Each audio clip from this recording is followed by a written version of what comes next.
So that's number one done. And I'm glad to see that most of you are still awake and looking at me. That's a good thing. No one's fallen asleep. Thanks, Jules. You're making me quite confident up here with your smiling. I like that. Always helps. And as you guys would know, Jules, and a lot of the FAC guys around here today, the National Road Traffic Act, Act number 93 of 1996, which deals with the transport of dangerous goods. Unfortunately, pesticides fall into this category. They're not exempt from it. Now, this is very technical. And when Elriza said, you have 10 minutes to speak on this, I was like, oh, Nia, how am I going to do this? Okay, because I think anybody who's seen our webinars and at the talks I've given at our members' conferences, it's not easy to touch on in 10 minutes. It is very, very complicated with a lot of fine writing between the lines as well. But what I'm going to do today is just give you guys a brief overall on how the process works. Okay, so without wasting any more time, let's get stuck straight into it. Okay, firstly, in terms of the transport of dangerous goods, you firstly need to know whether you're carrying a single or a mixed load. Okay, and what is meant, how do you distinguish between a single and a mixed load? Well, remember what I said about UN numbers. If a product has a UN number, it means it's a regulated product. And that is what the NRTA Act says, as well as the South African National 10231, which deals with the road transport of dangerous goods in terms of the operational requirements. So, to put it into context for you guys, if you have products with UN number 3082, regardless of whether it may be a fungicide or herbicide, that's considered a single load because it has one UN number. But where you may have two UN numbers, 3082 and 3016, for example, then that's considered a mixed load because you have more than one UN number. So to determine whether your load is firstly single or mixed, you need to work on your UN numbers. Okay, that's the first step. Then the second step is to determine, in terms of what the regulations are saying, whether the quantity to be transported is exempt or not. Okay, and simply put, for a single load, if you're transporting glyphosate with UN number 3082, you've got to refer to column 6 of table C1 of SANS 10231. You're never really going to get away from this SANS code, so my best recommendation is anybody involved in the road transport of dangerous goods to have this on file, to have that SANS code on file. So like I said, we have an example with glyphosate 3082. We go to table C1 of SANS 10231. We see that for glyphosate, it's listed at 1,000 units, the exempt quantity, okay, where 1 unit equals to 1 kg or 1 liter. Okay, that's fairly simple maths there. I'm not going to go into the details there. But what we also get there, and how I've noted it on the slide, is PG. That stands for packing group, okay? And it has different levels of danger. Your packing group 1, high level danger, 2, moderate, 3, low level of danger. With your glyphosate, we know 3082 is generally linked to a packing group 3, low level of danger, giving us 1,000 units. And basically what that is saying is that anybody transporting glyphosate, okay, not exceeding 1,000, let's just put it in this terms, liters, okay, is exempt from the legal liabilities of the Act, meaning you can proceed to transport that glyphosate as normal goods. You do not have to comply with anything there. Okay, so that's one to note there. But with that said, in most instances, you're not really going to be transporting just glyphosate. You're going to be transporting a lot more products as well with different UN numbers. And this is where it now gets complicated because you're now looking at a mixed load. So 2 UN numbers, a mixed load, where your exempt quantity is now set at 1,000 units, all right? But the interesting thing here is that you need to know what your quantity is to be loaded, and you need to use that in a formula. Okay, so where A, it gives you the result, your Q is your quantity to be loaded for that UN number, and it needs to be multiplied by the factor listed in column 7 of table C1 of SANS 10231 in terms of the packing group. Okay, that now gets complicated, doesn't it? But just to put this into context for you, because in 10 minutes I cannot go into the details there. If I'm carrying 240 liters of product, okay, with 2 UN numbers, after I've put those into the calculation, I see that I'm sitting with 1,640 units versus the 1,000 units for a mixed load that's exempt. I'm way over that. So I'm not exempt from the the legal liabilities pertaining to the regulations of the Act. I now need to comply. Although you only have 240 liters loaded in your transport vehicle, at the end of the day, after that calculation, you're sitting with 1,640 units. Okay, now that's very complicated. So in a nutshell, in terms of what the industry is currently doing, many of you would be working with transport providers, especially at the supplier level, transporting to distributors, and distributors as well, who then transport the stuff to the agents' depots, okay? And provided you're working with compliance service providers that you have vetted and that have a good track record when it comes to the road transport of dangerous goods, there should not be an issue there, okay? Because they will ensure that you are compliant in terms of the information that you need to provide them with. And in most instances, anybody transporting pesticides at that scale will be doing so well in excess of the exempt quantity, and it will be a mixed load as well. Okay, so that's taking all the complicated bits I've just told you about and simplifying it into what business operations actually look like. But why have I told you this now? Because when it comes to an agent, he's not transporting at the scale of what a supplier or a distributor may be transporting. Maybe he just needs to take a couple pesticides to a farm, okay, loaded in his bakkie. So now he needs to determine whether he's got a single load or a mixed load. And this has serious implications as well, because if you get that part wrong, you get your placarding wrong, and then that has implications. If should there be an incident, first responders rely on the placarding of your vehicles to understand what remedial action needs to be taken in quick time. Let me add that in as well. But as I mentioned, where you do not exceed the exempt quantity, you proceed to transport as normal goods with no further legal liabilities. Now, as I mentioned, if you're using transport or service providers, it's important to vet them. And what you need to look out for are things like this. Firstly, your licensing and documentation. Does the driver of the vehicle have a valid driver's license? Yes or no? I think that's rule number one. Do they have a certificate of roadworthiness? Yes or no? And this is generally done 60 days before your dangerous goods operator registration renewal. Okay, and as I mentioned, does the transport provider have a dangerous good operator card? Is he registered as a dangerous good operator with the Department of Transport? And have a look at the license disc as well. Does it say G or does it say GD? Because if it just says G, it's just talking about goods. It needs to say GD, which means dangerous goods.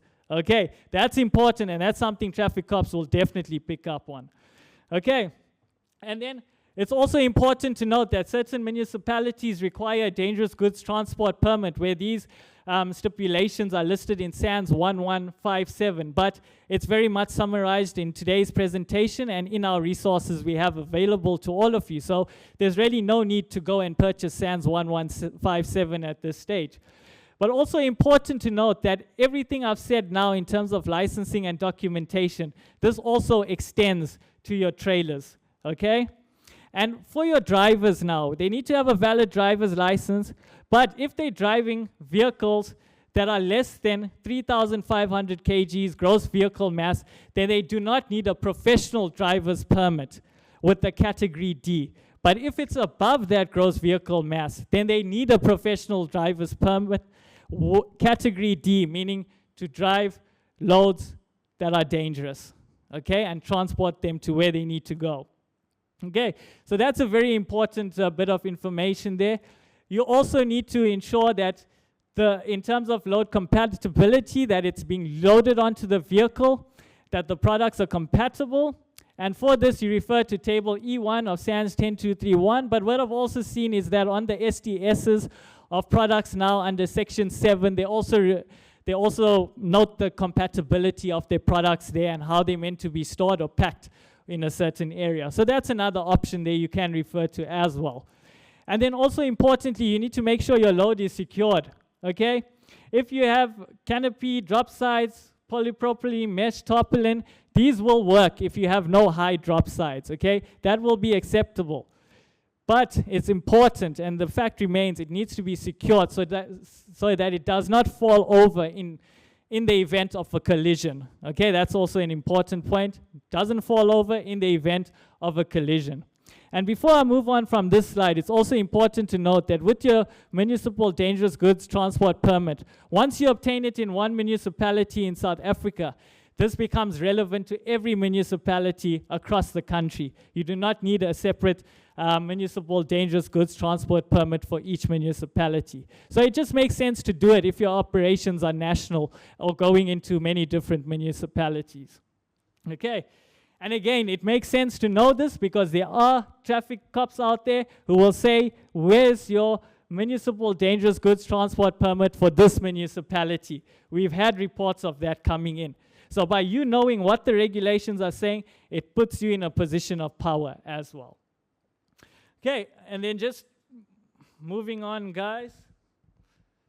Okay, and this is really where we see it all come together, everything that I've explained to you on those slides before. So if we take a bakkie, for example, on the front, in terms of the placarding now, you've got to have your orange dangerous goods warning diamond, okay, on the front. That signifies that your vehicle is carrying a dangerous load.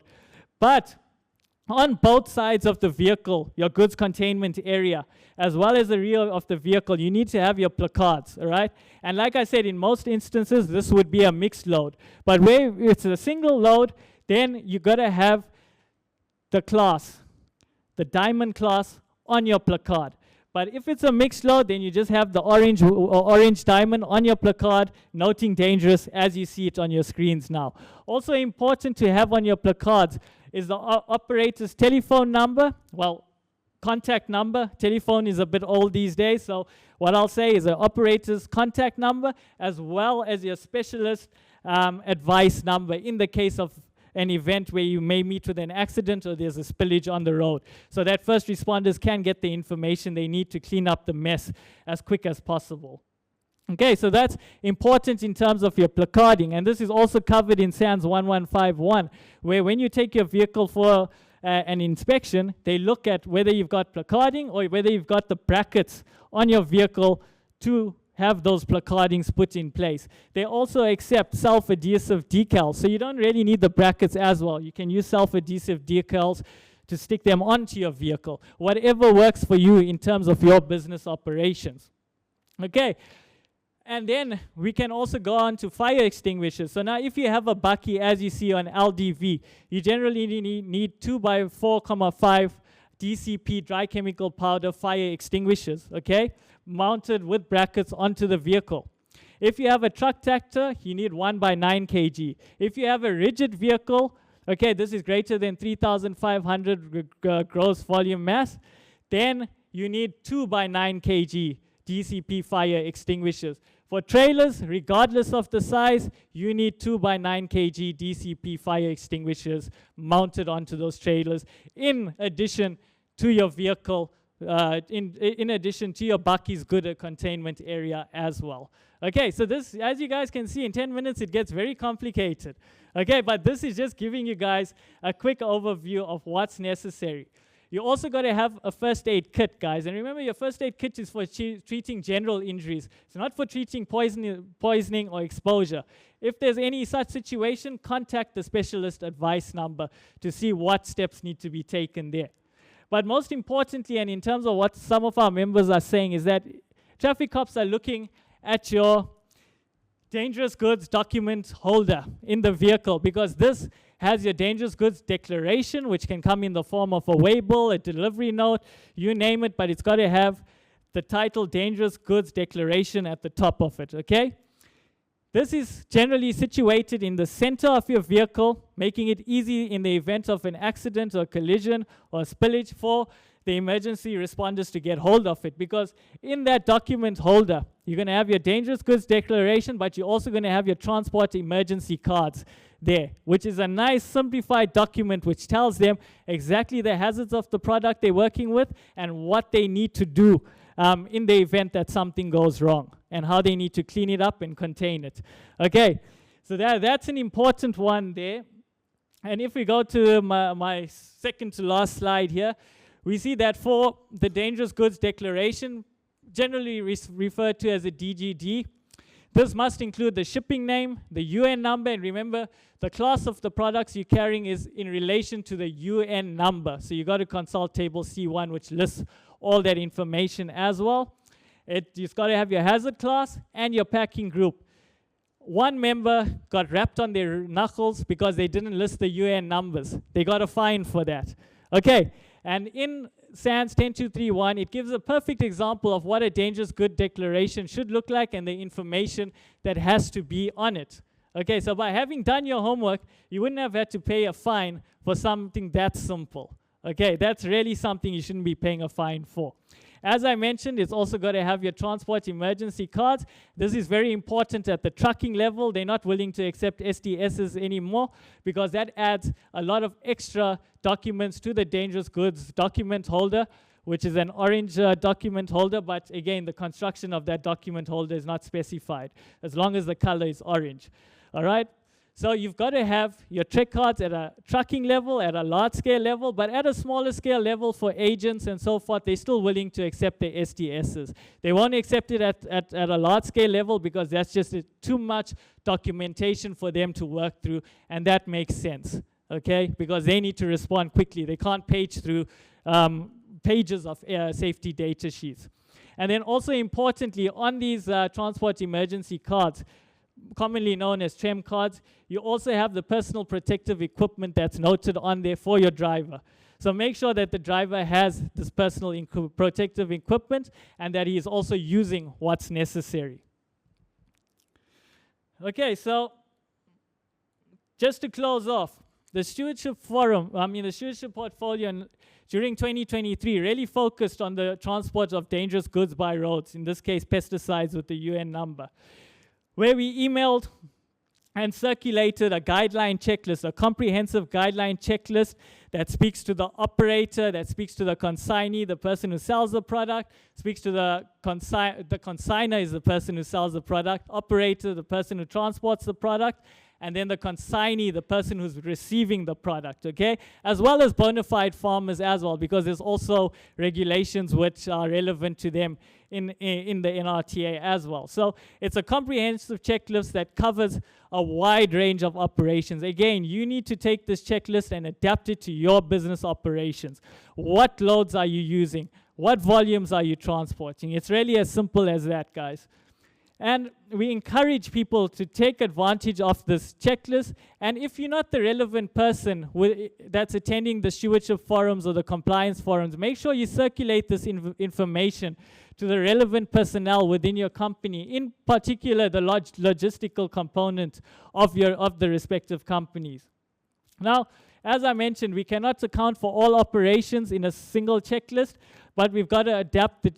But CropLife members need to take our checklists, which are comprehensive and covers a diverse array of operations, and adapt it to their personal business operations going forward. And as you guys would know, a copy of SANS 10231 can be purchased via the SABS website. And I think it's also important, before I sign off, that CropLife FSA members understand their duties and responsibilities.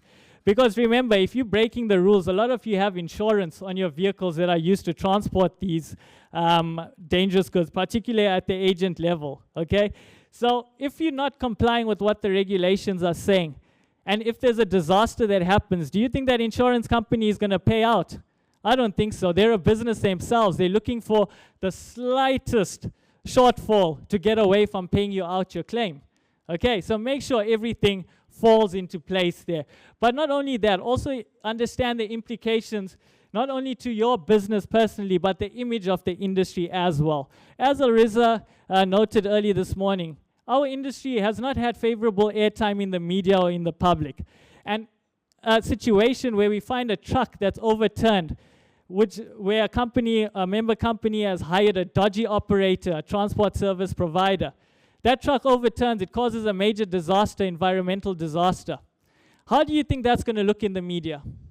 What do you think it's going to say about your company? But more importantly, what's it going to say about the industry? And what's it going to say about the work that CropLife SA does? Okay, and remember, we cannot afford to have our image tarnished, because then how do we communicate with the state officials going forward? Okay, so if we start getting a bad image as CropLife SA, because we ultimately represent the industry, imagine what that does for us in our objectives with state officials as well. Okay, so I think that needs to be taken into context. Okay, and then finally, just to round off and remind you guys, our checklist is available. It has been circulated. Please make use of this. If you need any help to adapt it to your business operations, we are readily available for that. And then also remember, there is a webinar recording, close to a 2-hour webinar recording, where I take you through all the nitty-gritty details of the road transports of dangerous goods in terms of our industry. So it's very much focused on pesticides and not dangerous goods per se. So anyone be looking for more information, please get on to that webinar, sit down and listen to it. It's very easy to understand and easy to follow. Because if you're going to go try and look at the regulations in the SANS code, I promise you're going to shoot yourself in the foot, because it took me about 4 months to get my head around the road transport of dangerous goods. And with that said, that more or less brings to a conclusion. That more or less brings to a conclusion what I have to say when it comes to the NRTA. Thank you.